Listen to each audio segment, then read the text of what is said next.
இந்த வீடியோவில் வந்து நம்ம எதை பற்றி பார்க்க போகிறோம் அப்படின்னா, கேள்விக்குறி அப்படின்ற ஒரு புத்தகத்தை பற்றி எஸ்ரா அவர்கள் வந்து எழுதியது.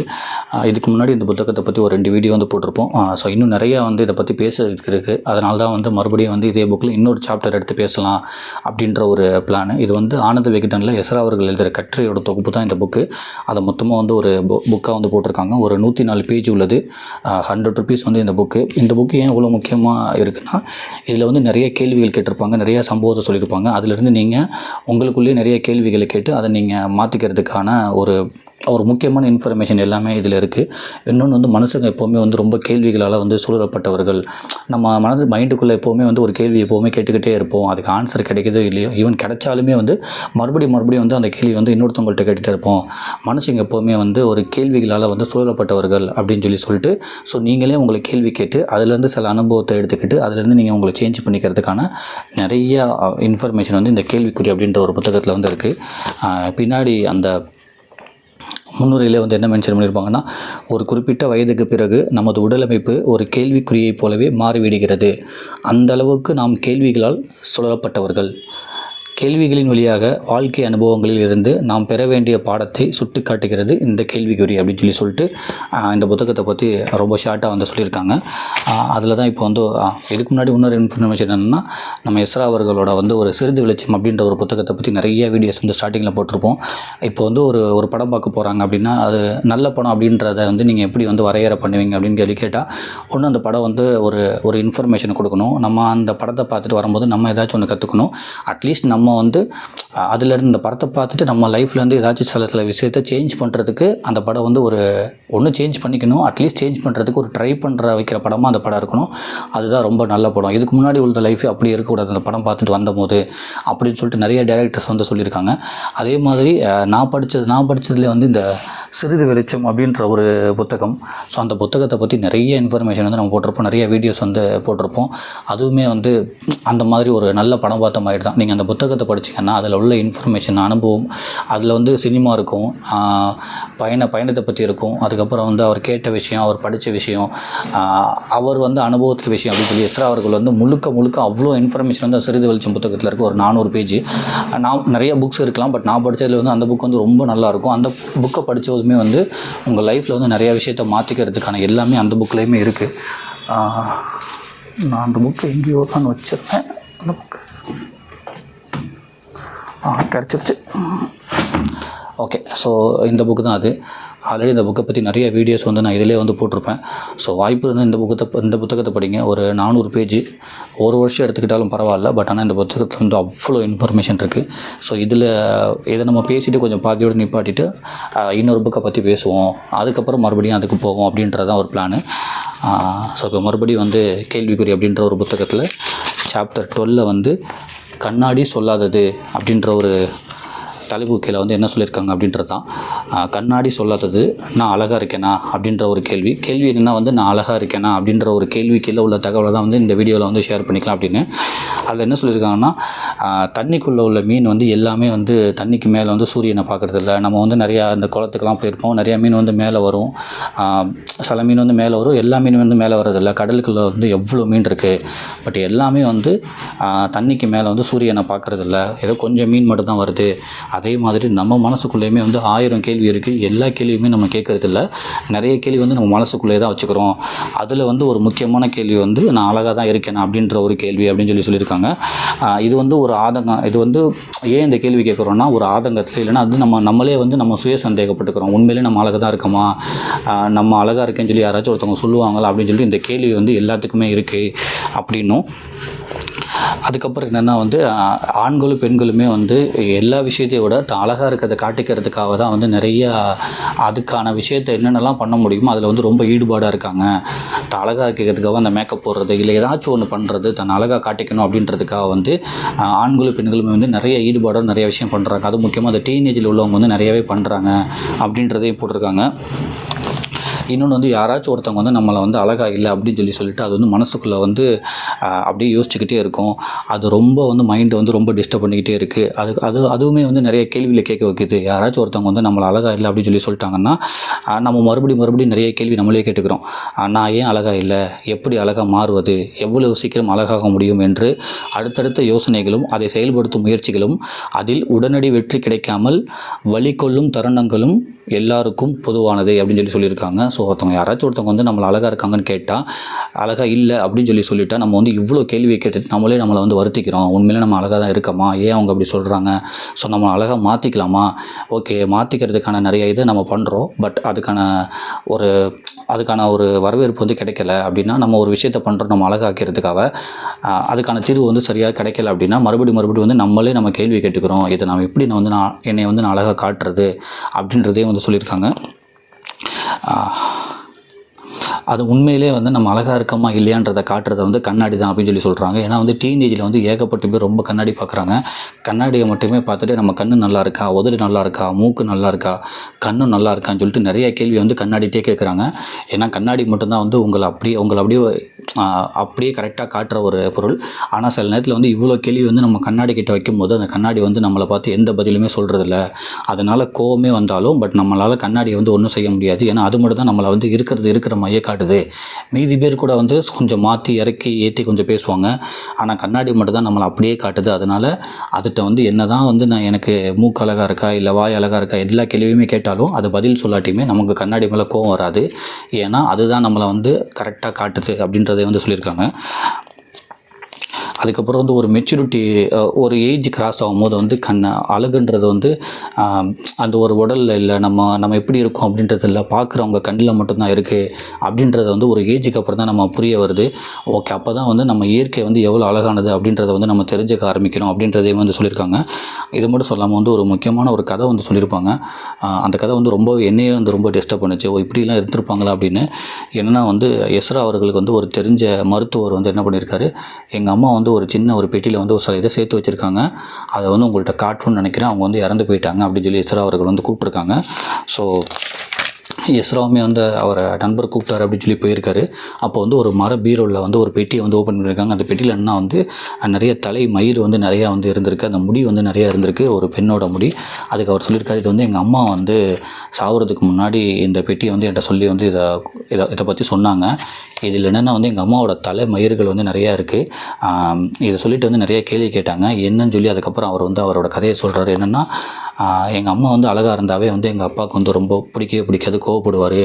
ஒரு நாள் வந்து சாப்பாட்டில் வந்து எங்கள் அம்மாவுக்கு வந்து முடி வந்து ரொம்ப நீளமாக இருக்கும். ஒரு நாள் சாப்பாட்டில் வந்து ஒரு முடி வந்து விழுந்துருச்சு அப்படின்னு சொல்லி எங்கள் அப்பா வந்து ரொம்ப கோவம் மாதிரி எங்கள் அம்மாவை போட்டு துன்புறுத்தி வந்து அவங்கள முடிய தலைமயிரை வந்து மொத்தமாக வெட்டிட்டாங்க. அதுலேருந்து எங்கள் அம்மா வந்து தலைமயிர் வந்து வளர்த்துக்கிறதே விட்டுட்டாங்க. ஏன்னா இவர் வந்து ரொம்ப கோவப்படுவாரோ ஏதோ விழுந்துருமோ அப்படின்னு சொல்லி மொத்த முடியையுமே வந்து ஒவ்வொரு வாட்டியுமே வந்து தலைமயிர் வளரும்போது அவங்களாவே வெட்டி இந்த பாக்ஸ்குள்ளே போட்டுருவாங்க. நார்மலாக சீவுறப்போ வந்து சீப்பில் சில முடி வந்தால் கூட இந்த பாக்ஸில் போட்டுருவாங்க. அது ஒரு டயத்தில் வந்து எங்கள் அப்பாவை கோவப்படுத்துறதுக்காக என்னன்னு தெரில, பட் ஆனால் இப்படி தான் பண்ணிக்கிட்டு இருந்தாங்க. இதை வந்து எங்கள் அம்மா இறந்து போகிறதுக்கு ஒரு 2 நாளைக்கு முன்னாடி இந்த பெட்டியை கொடுத்து, இந்த பாரு இது எல்லாமே வந்து என்னோடய முடி தான், ஏன் உங்கள் அப்பா இப்படி பண்ணாருன்னு எனக்கு தெரியல, இன்னுமே என்னால் புரிஞ்சிக்க முடியல, நான் அழகாக இருக்கிறதுல வந்து உங்கள் அப்பாவுக்கு என்ன கோவன்றது எனக்கு தெரியவே இல்லை அப்படின்னு சொல்லி ரொம்ப வருத்தப்பட்டாங்க அப்படின்றத வந்து அந்த இன்ஃபர்மேஷன் வந்து சொல்லுவாங்க. ஒரு அழகு வந்து ஒருத்தவங்களுக்கு வந்து எவ்வளோ முக்கியம், பட் இப்படி நடக்கிறப்ப அவங்களோட அழகுக்கான கேள்வி வந்து எவ்வளோ அவங்க மனசுக்குள்ளே வருது, அவங்க எவ்வளோ பாதிச்சிருக்காங்க அப்படின்றதையுமே வந்து இந்த கதை மூலியமாக சொல்லுவாங்க. ஸோ அந்த ஒரு இன்ஃபர்மேஷன் மட்டும் சொல்லிவிட்டு, அழகாக இருப்பது என்பது அவரவர் உடல்நலமும் மனமும் தருணங்களையும் பொறுத்தது. அதை புரிந்து கொள்ளாமல் ஒப்பனையும் அலங்காரமும் ஆடையும் மட்டுமே அழகை உருவாக்கிவிடும் என்பதில் எனக்கு நம்பிக்கை இல்லை அப்படின்னு சொல்கிறாங்க. நான் அழகாக இல்லை என்ற எண்ணம் நம்மில் பெரும்பாலோருக்கு இருக்கிறது. உண்மையில் ஒவ்வொருவரும் ஒரு தனித்துவமான அழகுடன் தான் இருக்கிறோம். அதை நாம் உணர்வே இல்லை. அழகை பற்றிய நமது மதிப்பீடுகளில் பெரும்பான்மை அர்த்தமற்றவை சொல்லிட்டு நம்ம வந்து அழகை வச்சு என்னென்னலாம் வந்து மதிப்பீடு பண்ணுறோமோ, ஓகே முகம் இப்படி தான் நல்லாயிருக்கும், கலர் இப்படி தான் நல்லாயிருக்கும், முடி வந்து இப்படி இருந்தால் நல்லாயிருக்கும் அப்படின்னு சொல்லி நம்ம அழகுக்குன்னு சொல்லி நிறைய மதிப்பீடு வந்து வச்சுக்கிட்டே இருக்கோம். ஆனால் அது எதுவுமே வந்து உண்மை இல்லை. அது வந்து முக்கால்வாசி இது உண்மை இல்லை. நம்ம அழகை பற்றி நம்ம ஒவ்வொருத்தவங்களுக்கு மதிப்பீடு வந்து வேறையாக இருக்கும். அப்படின்றதுனால அந்த நம்ம வச்சுருக்க மதிப்பீட்டில் வந்து எதுவுமே வந்து உண்மை இல்லை அப்படின்றதையும் சொல்கிறாங்க. ஒரு இன்ஃபர்மேஷன் வந்து எக்ஸ்ட்ரா சொல்கிறாங்க. என்னென்னா வந்து ஒரு தெருவில் வந்து மழை வந்துக்கிட்டு இருக்குது. அப்போ வந்து ஒரு சம்மந்தமே இல்லாமல் ஒரு 4 பேர் வந்து ஒரு குடைக்குள்ளே வந்து ஒன்றா சேர்ந்து போகிறாங்க.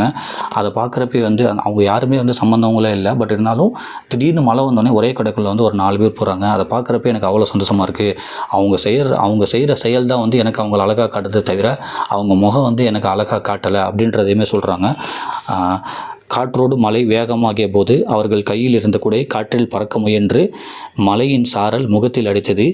ஈரமான முகங்களுடன் அவர்கள் ஒருவரை ஒருவர் பார்த்து சிரித்தனர்.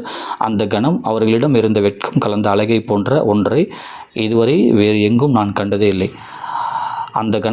அந்த ஒரு கணம் அவர்களிடம் இருந்த வெட்கம் கலந்த அழகை போன்ற ஒன்றை இதுவரை வேறு எங்கும் நான் கண்டதே இல்லை.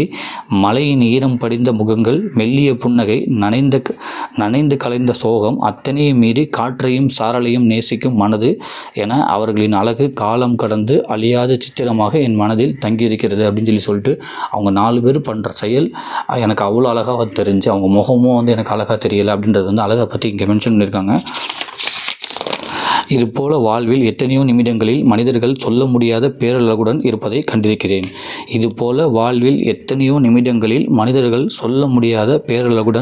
கண்டிருக்கிறேன்.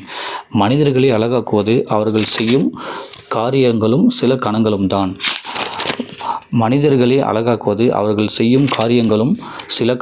தான். அது தெரியாமல் அழகு என்பதை பற்றிய நமக்கு புது புத்தி தான் நமக்கு தடையாக இருக்கிறது.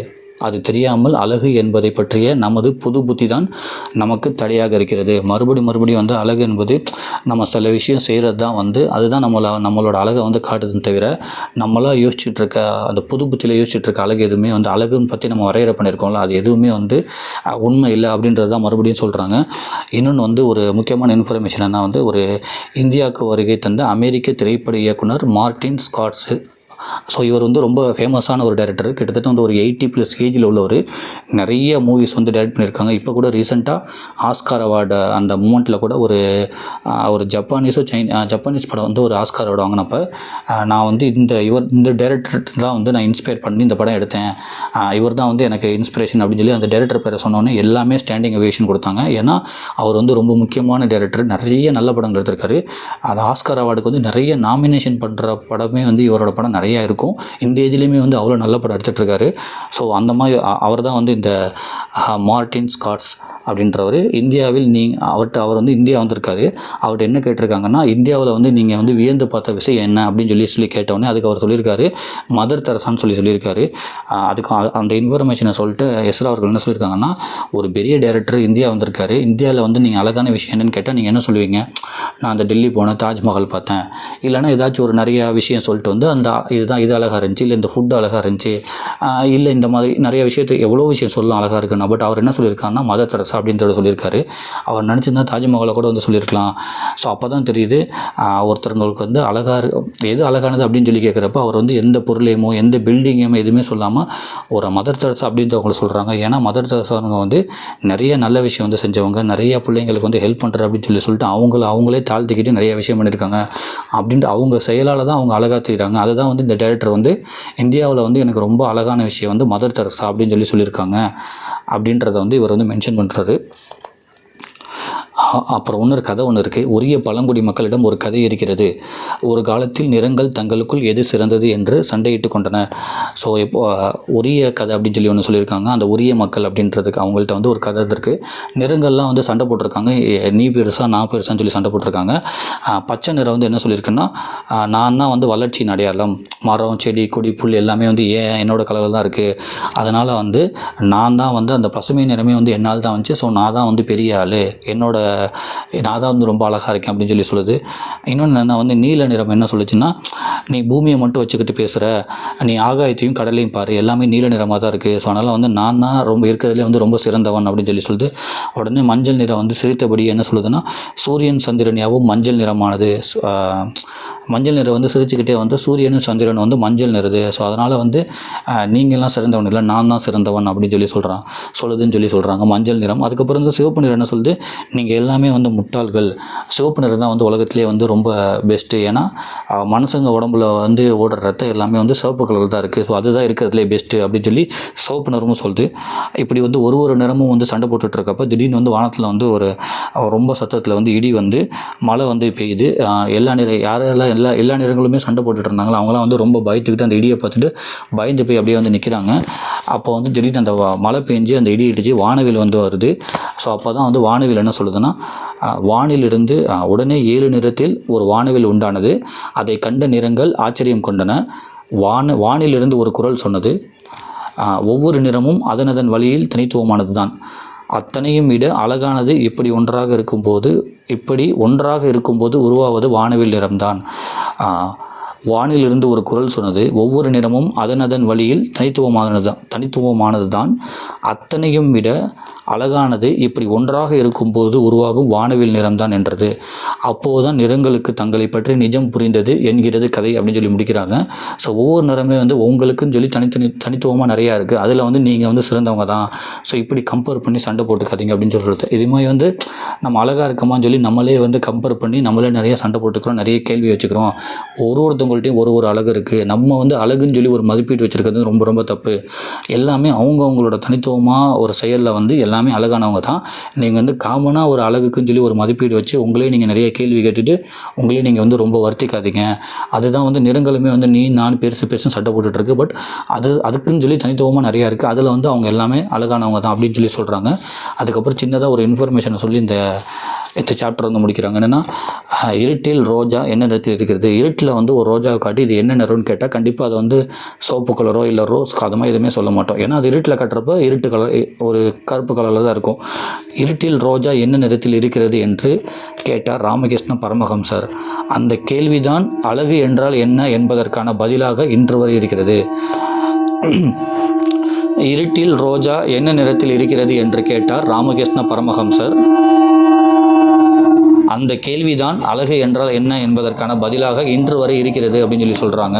ஸோ அதனால் வந்து அவங்கவுங்களுக்கான ஒரு அழகு என்பது அவங்களோட செயல்லையும் அவங்களுக்கு தனித்துவமான நிறையாவே இருக்குது. அதுதான் வந்து அழகு. நீங்கள் வந்து ஒரு குறிப்பிட்ட மதிப்பீட்டு வச்சுட்டு இதுதான் அழகுன்னு சொல்லி நீங்களே நிறைய கேள்வி கேட்டுட்டு நீங்களே வந்து ரொம்ப கஷ்டப்படாதீங்க அப்படின்னு சொல்லி அழகு பற்றி இந்த ஒரு சாப்டரில் வந்து சொல்லியிருக்காங்க. சாப்டர்